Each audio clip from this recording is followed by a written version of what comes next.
Once again, welcome back to the program. ਅੱਜ ਦੇ ਇਸ ਹੈਲਥ ਸੈਗਮੈਂਟ ਵਿੱਚ ਮੇਰਾ ਸਾਥ ਦੇਣਗੇ ਐਂਟੋਨੀਨਾ, ਜਿਹੜੇ ਕਿ ਇੱਕ ਸਰਟੀਫਾਈਡ ਨਿਊਟ੍ਰੀਸ਼ਨ ਪਲਾਨਰ ਨੇ। ਗੱਲਬਾਤ ਚੱਲੇਗੀ ਕਿਵੇਂ ਅਸੀਂ ਆਪਣੇ ਇਮਿਊਨ ਸਿਸਟਮ ਨੂੰ ਸਟਰੋਂਗ ਕਰ ਸਕਦੇ ਹਾਂ। ਕਿਹਾ ਜਾਂਦਾ ਕਿ ਜੇਕਰ ਇਮਿਊਨ ਸਿਸਟਮ ਸਟਰੋਂਗ ਹੋਵੇ ਤਾਂ ਬਿਮਾਰੀਆਂ ਨਹੀਂ ਲੱਗਦੀਆਂ। ਇਹ ਇਮਿਊਨ ਸਿਸਟਮ ਹੈ ਕੀ ਹੈ, ਕਿਸ ਤਰ੍ਹਾਂ ਅਸੀਂ ਇਸ ਨੂੰ ਬਿਹਤਰ ਕਰਨਾ ਹੈ, ਔਰ ਇਸ ਬਾਰੇ ਗੱਲਬਾਤ ਕਰਦੇ ਹਾਂ ਐਂਟੋਨੀਨਾ ਨਾਲ। Welcome to the program. Thank you. Thank you. So let's start today talking about the immune system as such. When we talk about immune system, what is immune system, and why is it said that if it is strong, you can resist diseases? How to make it strong? Yeah, great question. Immune system is one of the most important protective mechanisms that we have in the body. It's very complex and it's very extensive, so we need to nourish it. We need to make sure that we look after it. Right. In a lot of times, we are definitely less prone to diseases in the summertime. So we have to ask ourselves questions why. People are thinking that the reason we get colds and flus in the winter is because there's more viruses and bacteria. Right. That's not true. There's actually more viruses and bacteria in the summertime, in the warm month, in the month when there's lots of rain and warmth. And the reason we get sick in the winter is because we don't get enough sun like we do in the summertime. Also, we don't get enough nutrients. We don't have fresh local fruits and vegetables, and we don't exercise as active as we usually are in the summertime. Right. Let's agree that we spend a lot more time outside, physically active, spending more time moving around, eating healthier, and getting more sunshine. And so when that happens in the summertime, our immune system is well looked after. We are giving it a lot of vitamin D3. That's fantastic for its power, for its health, and for its ability to function. We're giving a lot of phytonutrients, vitamins, and minerals from the food we're eating. We usually less stress, more vacation time, and we usually have a lot more activity. So we're moving our lymphatic system, we're detoxing the body, we're staying healthy. In the wintertime, what starts happening? It's a rainy season, it's a snow season, depending on where we're located. And so we spend a lot of times at the work chair, in the chair, in the car seat, and in the home on the couch. Eating foods that are void of vitamins, minerals, phytonutrients, that are processed, that are cooked, and spend less time outside moving, detoxing.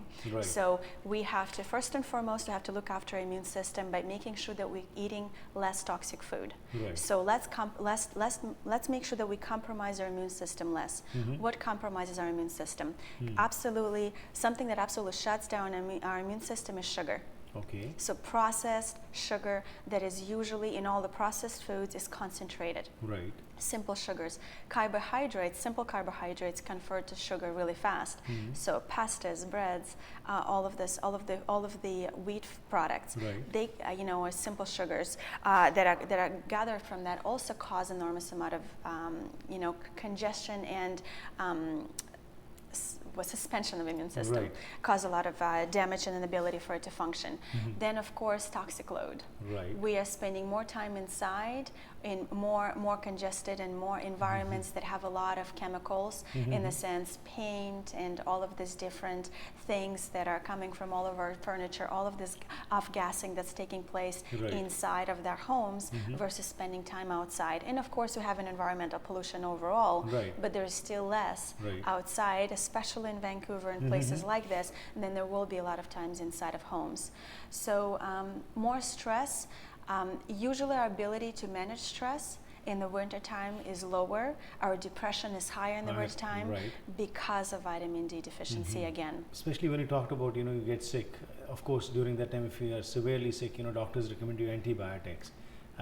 And I've heard, that instead of helping you out, ultimately they are kind of ruining your immune system. What do you have to say about that? Yeah, I'm not a big advocate of antibiotics. In very rare cases do we need to use them, and in our society we abuse it too much. We use them too often, too many times, most of the times unnecessary, or where they actually have absolute no value. So I prefer that people use natural antibiotics. Use something like olive leaf extract, things that are natural, antifungal, antiviral, antibacterial. Use colloidal silver, there's lots of incredible formulas. There are homeopathic formulas that are incredible at boosting your immune system. There are herbal formulas, herbal teas, different tinctures that you can be doing to making sure that you are providing that antifungal, antiviral, antibacterial functioning in the body without compromising, without wiping out all of your good microbiome and rendering your immune system, because antibiotics will completely almost destroy your immune system if you're using them too often.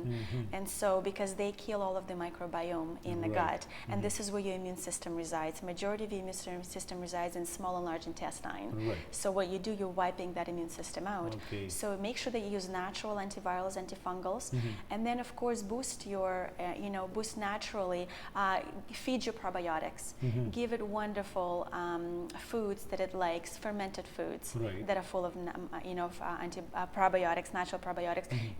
Feed the good bacteria, not the bad bacteria. Right. And you could do Let's that. talk a little bit about the good and the bad bacteria, as you're mentioning, probiotics you're talking about. So what are the various other means by which we can have good bacteria in our body? Yeah, so first of all, clean foods. So Okay. you are either feeding good bacteria or bad bacteria. Right. If you're eating highly toxic, sugar-rich foods, That's bad processed bacteria. foods, you're feeding bad bacteria. Okay. You're feeding candida. You're feeding all of this other pathogenic bacteria. If you're eating greens, vegetable, alkalizing foods, if you're eating non-processed foods, if you're drinking lots of water, if you're eating a lot of foods that are good prebiotics and eating good quality fermented foods that are probiotic rich, you are feeding the good bacteria. You're replenishing, you're providing different species of good bacteria in your gut. Many people don't know, but we have, some research showed about 10,000 different bacteria, different species of bacteria in our gut, and that makes up trillions of bacteria. And some science now shows that it's about 35,000 different species. Wow. And we know in natural medicine that our bacteria DNA, that we have more bacteria DNA in our body than we have human DNA. Right. So we are synergistically working with bacteria. Which kind is up to us? Which one are we nourishing and feeding, and which ones are we destroying? A lot of people that are consuming bad foods that have really, really compromised digestive absolutely. conditions. Digestive disorders is the major cause. So basically, when we talk about the immune system not being strong, it is basically the diet what we are consuming that is having an impact. Absolutely. Right. And digestion is one of the major issues which leads to many other problems. This is where your immune system is, Right. of course, yeah. Okay. And then that also will reflect on how you feel emotionally and mentally. Absolutely. Because we talked about this is strongly connected to your brain. Right. That's why when we're eating toxic, processed, heavy foods that are heavily cooked foods in the wintertime, and we barely eat any fruits and vegetables, this is why we have so much depression. Right. We don't have vitamin D plus all of the nutrients that are feeding our brain, so Right. people are susceptible to more stress, more anxiety. And finally, any supplements which can help, in our immune system? Absolutely. So I would definitely, first of all, food. Make sure that you get a lot of high quality, fresh organic food. Make fresh vegetable juices. Okay.